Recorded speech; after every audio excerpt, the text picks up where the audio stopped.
Capítulo 4. La estrella de la desolación. Brilló una luz y despuntó el sol. Entonces, los humildes fueron exaltados y Débora, Ron a los grandes. Esther, prólogo. Y, no pongas esa cara. Ya falta muy poco. Dentro de nada todo habrá terminado.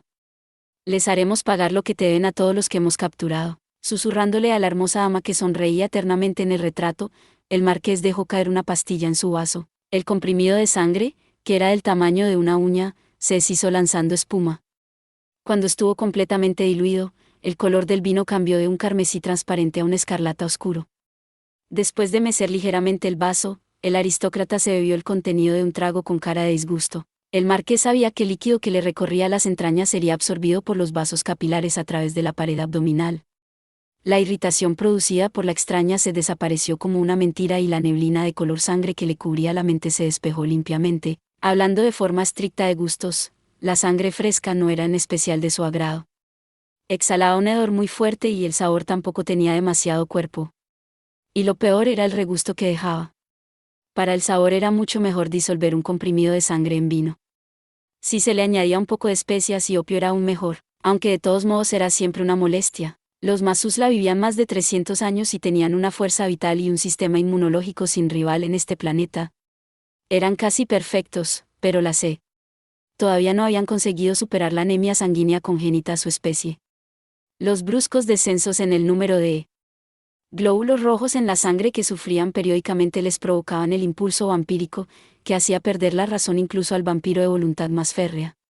Durante esos ataques, detener a un Mazuzla era imposible. Especialmente para sus antepasados, que habían vivido en una época en la que no era fácil obtenerla en cápsulas, chupar la sangre había sido la única manera de controlar la sed. Considerando esto, no era raro que los tiranos llamaran a los Mazuzla vampiros, aunque eso no quería decir que tuvieran que aceptar esa denominación. El marqués posó el vaso vacío y atravesó la sala para salir a la terraza. En el mundo gris que se veía a través de los cristales antirrayos ultravioleta, el sol se ponía en el horizonte. Al mismo tiempo que el disco blanco iba hundiéndose, el aire se oscurecía como si lo estuvieran cubriendo con un gasa. Un punto de luz blanco empezó a centellear y la segunda luna que permanecía inmóvil en el cielo meridional, iba perdiendo su luminosidad. Con vuestro permiso. Ha venido Dietrich von Lohengrin. Una voz joven resonó al otro lado de la puerta, que se había abierto sin ruido. Su excelencia, os traigo a Xillay. Bienvenida, hermana Esther. Ignorando a Dietrich, que le hacía una profunda reverencia, el marqués se dirigió a la pequeña figura que había a su lado. ¿Habéis podido descansar bien? Hoy ha sido un día duro, ¿verdad? La joven, que lucía un vestido de noche morado oscuro con brocado violeta pálido, respondió al saludo de su anfitrión con un silencio obstinado. Bajó los cabellos rojizos, su blanco rostro era de facciones proporcionadas, pero tenía las mejillas hundidas y demacradas. Con un gesto impecable, el marqués ofreció asiento a Esther, que toqueteaba nerviosamente el rosario como si fuera su única esperanza. Haced el favor de sentaros, señorita. Os ruego que os dignéis acompañarme en mi humilde cena. Dietrich, buen trabajo, siéntate tú también, muchas gracias. Dietrich reaccionó haciendo una reverencia y le retiró la silla a Esther para que se sentara. La joven permaneció de pie, como una muñeca, y Dietrich le posó la mano en el hombro como para tranquilizarla. ¿Cuánto tiempo vas a estar enfadada, Esther? Venga, siéntate. Atravesando el hermoso rostro con la mirada, Esther se sentó a regañadientes y, como si hubieran estado esperando ese gesto, dos autómatas atravesaron la sala desde una de las esquinas empujando un carrito. Ante los dos tiranos se posaron platos de comida humeante. ¿Dónde está el padre Nitroa? La joven habló por primera vez en cuanto el autómata hubo acabado de llenar su copa de vino. Sin prestar atención alguna a Dietrich, le preguntó directamente al marqués. ¿Dónde está el padre? ¿Dónde están mis compañeros? Están todos a salvo, respondió el marqués con aire magnánimo, sin mencionar las órdenes que había dado a Radcon. No hacía falta arruinar la velada diciendo la verdad. Tomando la copa llena de vino, propuso un brindis. ¿Brindemos? Es una cena muy tosca, pero por favor servíos a vuestro gusto. A vuestra edad, los tiranos estáis en... ¿Cómo se dice? Edad de crecimiento, ¿no? Esto será vuestro final, marqués de Hangeria, dijo Esther duramente, ignorando el aroma apetitoso de la sopa de cordero. Por mucho que se haya tolerado vuestro dominio sobre esta ciudad hasta ahora, esta vez os habéis excedido. Incendiar la catedral, asesinar al personal eclesiástico. El Vaticano no se quedará sin responder a eso, efectivamente. Sus ejércitos ya han atravesado la frontera. Las unidades de la Guardia están siendo batidas en todo el frente. Probablemente, planeen entrar en István mañana alrededor de esta hora. Esther parpadeó mirando al marqués, que hablaba con el tono de quien está comentando el tiempo del día anterior. Si los ejércitos del Vaticano estaban amenazándolo, porque el vampiro que tenía delante parecía tan tranquilo. Además, Roma aún no estaba al corriente del destino de los eclesiásticos.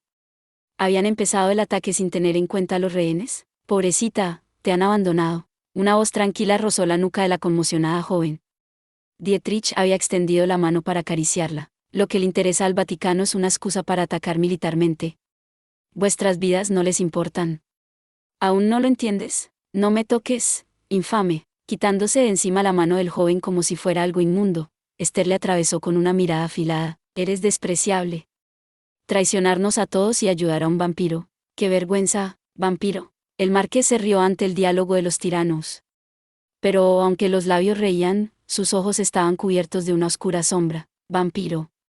Esa apelación era quizá uno de los problemas más serios entre las dos especies. Vampiro, chupasangre, monstruo, demonio maldito, así nos llamáis.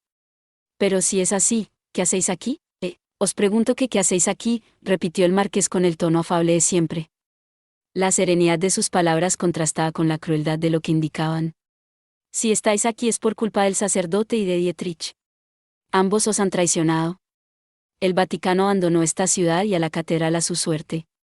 ¿Acaso hay algún Masusla o, como decís, algún vampiro entre ellos? Pero eso, jadeó Esther, buscando las palabras para responder.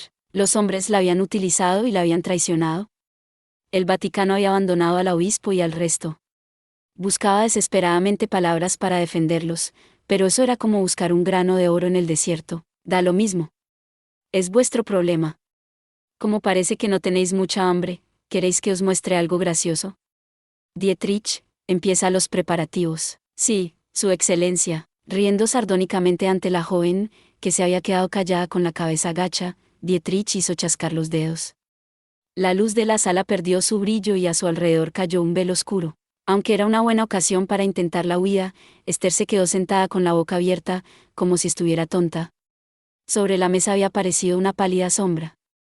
Eran las imágenes de un gigantesco holograma, que al principio, Esther no fue capaz de distinguir lo que mostraba la imagen rectangular, oscura y borrosa. Por la forma de una mancha que parecía una bola de polvo se dio cuenta de que se trataba de una nube. Estaba viendo imágenes del suelo tomadas desde lo alto. ¿Serían fotografías aéreas? Pero si las nubes se veían tan pequeñas, ¿a qué altura estaría volando el avión que las tomaba? Fuera un avión o una nave espacial, no parecía fácil tomar fotos desde tal altura. No se ve demasiado bien. En respuesta a las palabras del marqués, Dietrich operó los controles que se encontraban en una esquina de la mesa y apareció un pequeño teclado. Sus dedos bailaban sobre las teclas como los de un pianista sobre su instrumento, y la pantalla empezó a cambiar. El centro de la imagen creció, como si sus ojos se hubieran acercado. Entonces, Esther se dio cuenta finalmente de que no estaba viendo una fotografía. La pantalla estaba llena de movimiento, desde las nubes que bailaban en el aire hasta los grupos de vehículos que corrían por la superficie. Era una transmisión en directo. La imagen es de unos 200 kilómetros al oeste de aquí. Estás viendo el combate de la Guardia con la Sexta Brigada Oriental del Ejército del Vaticano, comentó Dietrich mientras manipulaba el teclado. Numerosos carros de combate y coches blindados atravesaban el llano humeante. A su alrededor había puntos diminutos como semillas que corresponderían seguramente a los pelotones de infantería. Los dos grupos luchaban con ferocidad alrededor de una colina. Si sigue así el combate, mañana ya habrán llegado a István.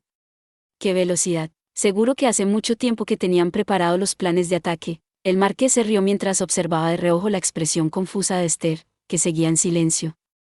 En su risa no había ni una pizca de miedo o resignación. Era la risa sin rival de alguien que está seguro de sí mismo. Sin dejar de sonreír, le preguntó a Dietrich. Dietrich, ¿dónde se encuentra la estrella ahora? A 44,5 grados norte, 33,3 grados oeste, aproximadamente sobre Babilonia, en territorio del imperio.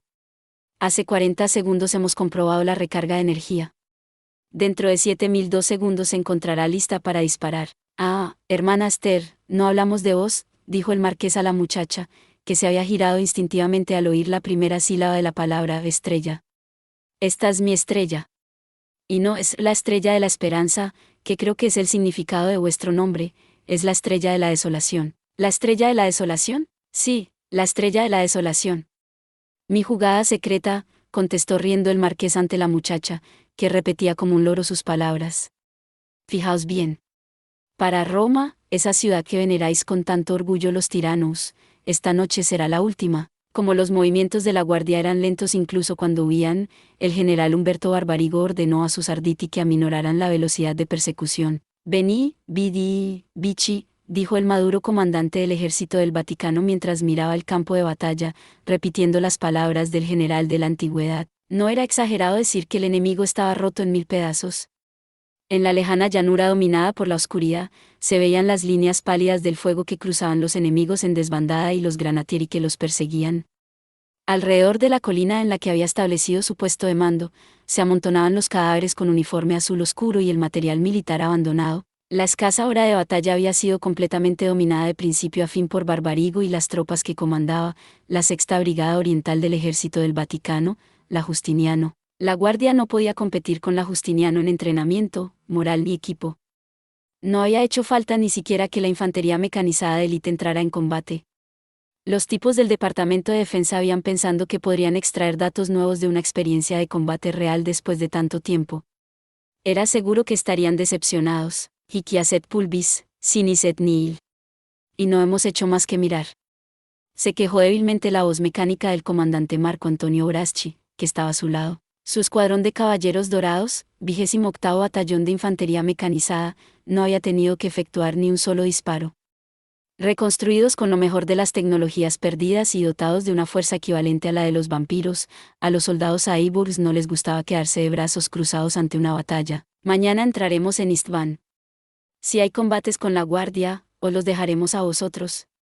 Podréis realizar todas las gestas que queráis. Ya tenemos ganas de luchar. ¿Me permitís una pregunta, mi general?, dijo el comandante, levantando una de sus cejas mecánicas ante las palabras de Barbarigo. Sus ojos artificiales, de color azul, brillaban en tono corindón, reflejando el cielo del crepúsculo. Si entramos así en Istvan, inevitablemente habrá bajas civiles. Además, la obispo y el resto del personal eclesiástico están retenidos como rehenes. No os preocupéis por los civiles.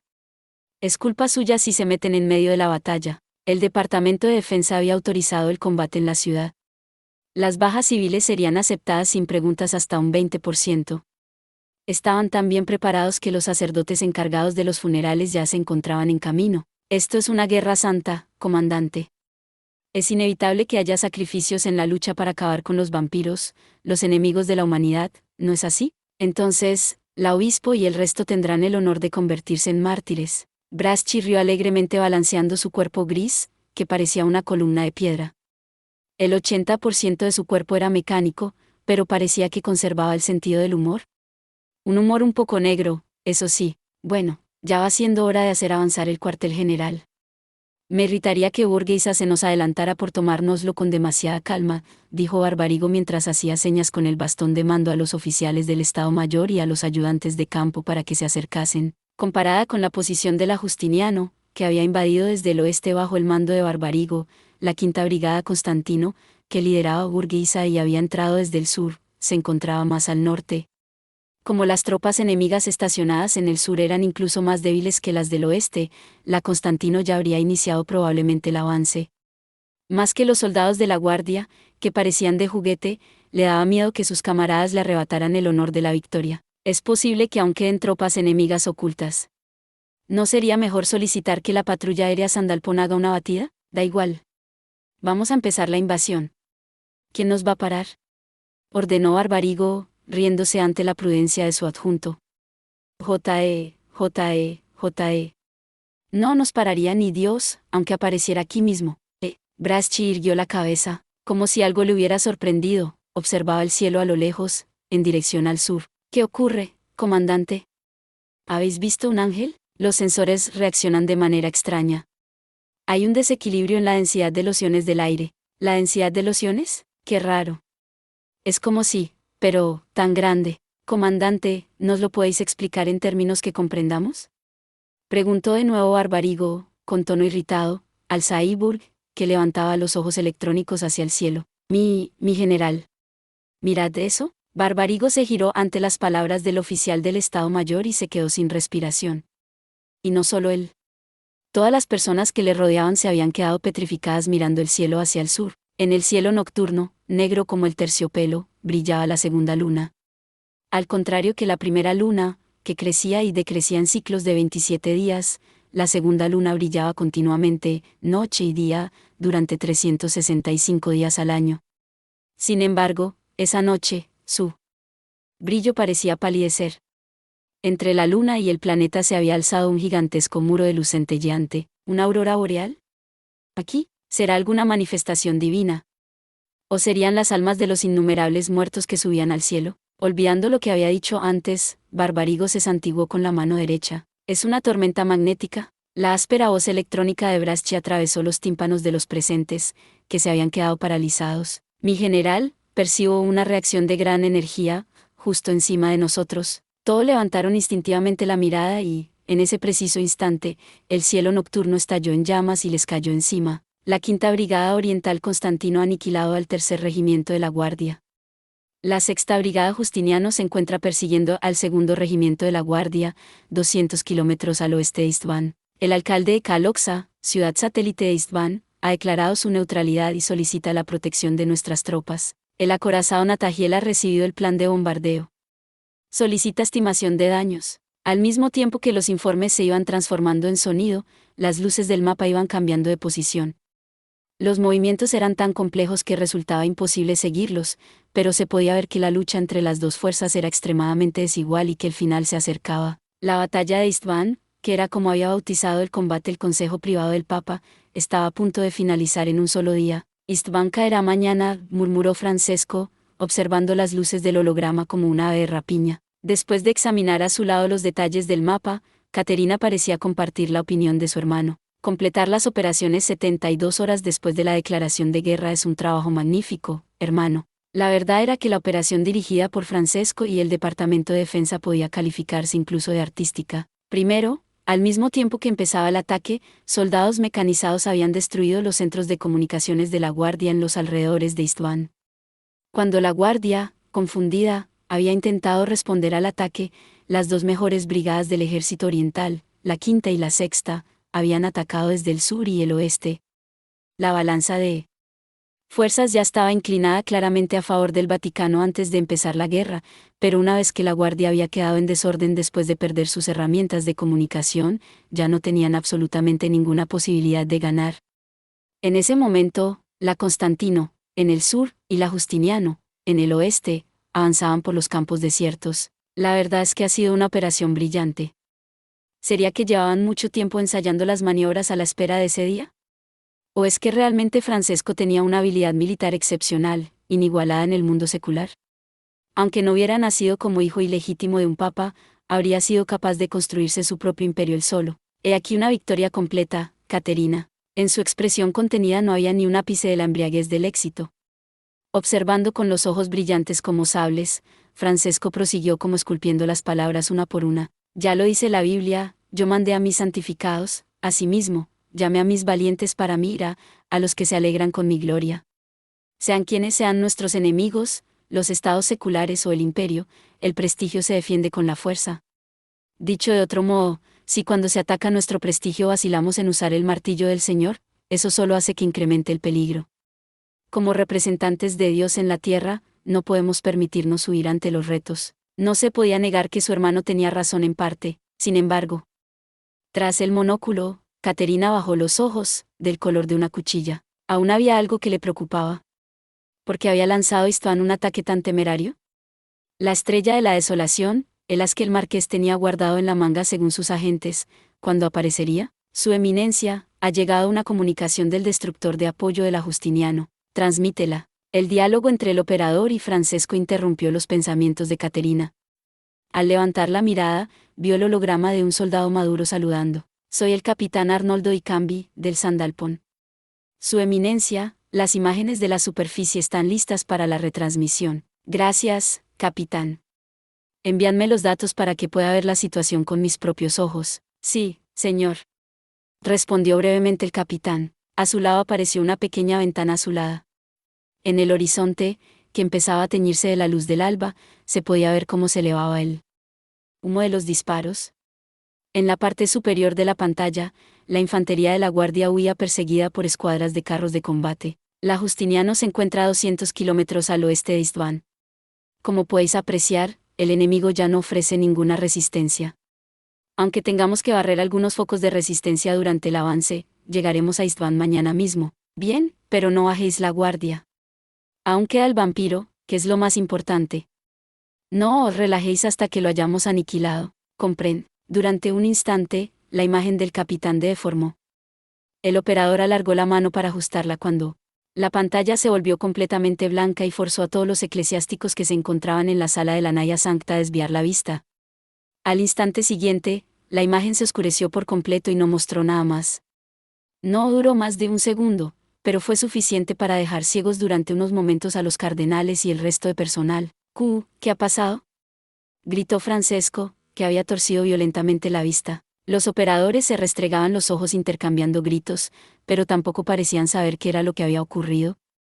Golpeando los controles ciegamente, una voz gritó confundida. «Nencia. Su eminencia, ¿qué ha pasado, capitán?», exclamó Francesco. La pantalla seguía completamente oscura, pero se oía el gemido de Dicambi. «La pantalla se ha apagado». «¿Qué ha sido esa luz?». «No, no lo sabemos». «Todos los sensores ópticos de la nave han quedado inutilizados», informó la voz, temblando ligeramente.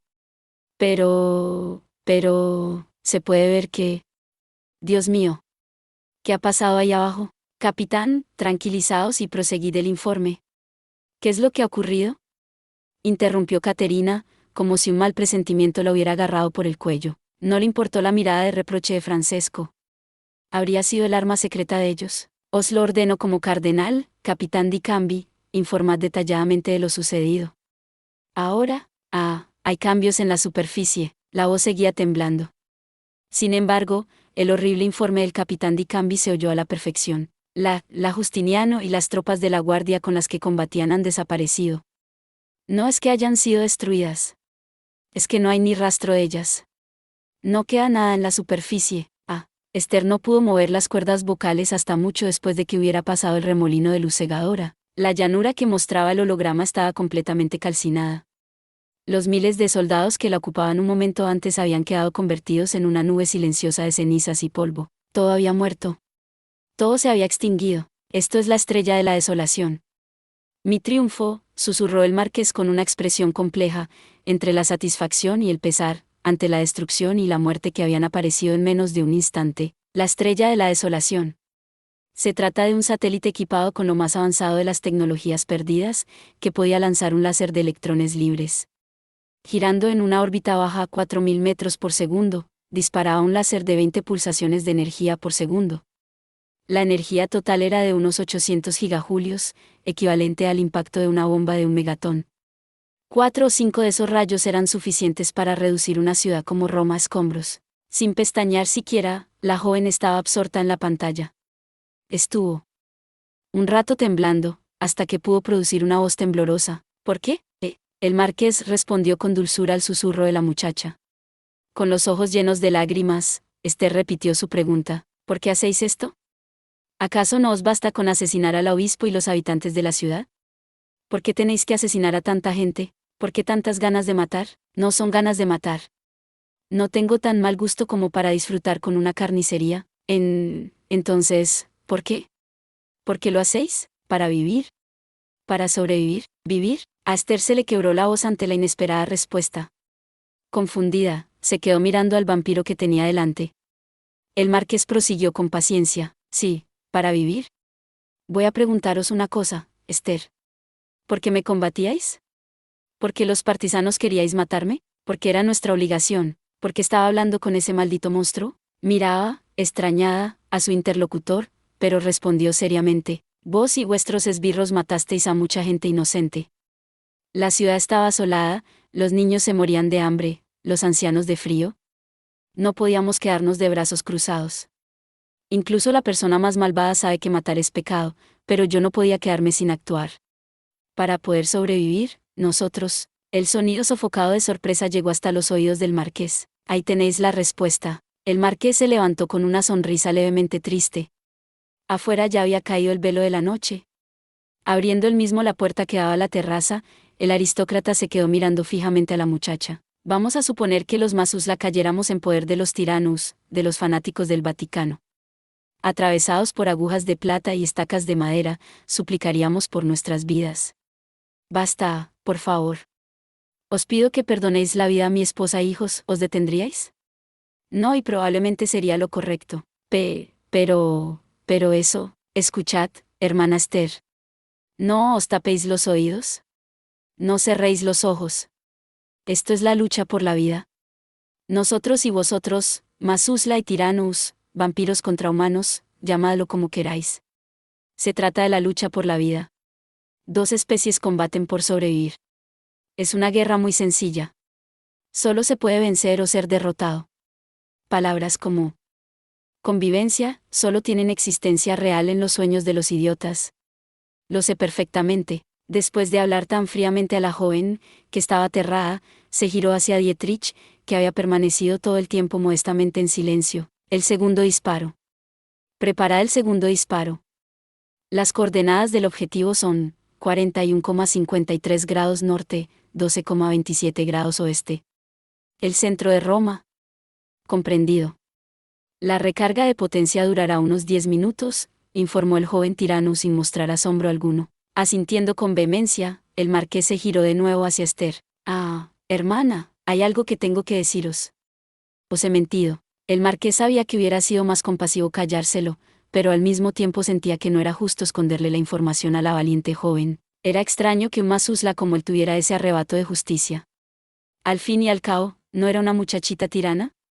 Pero sin pararse a pensar en eso, el marqués le anunció la verdad que le había escondido. Vuestros compañeros capturados esta mañana, los partisanos y el cura del Vaticano, ya no están en este mundo. Los hemos ejecutado. Eso es todo por este video. Espero que hayas disfrutado de la narración de esta emocionante novela web o ligera. Si te gustó el video y quieres ver más contenido como este, te invito a que te suscribas y le des me gusta al video.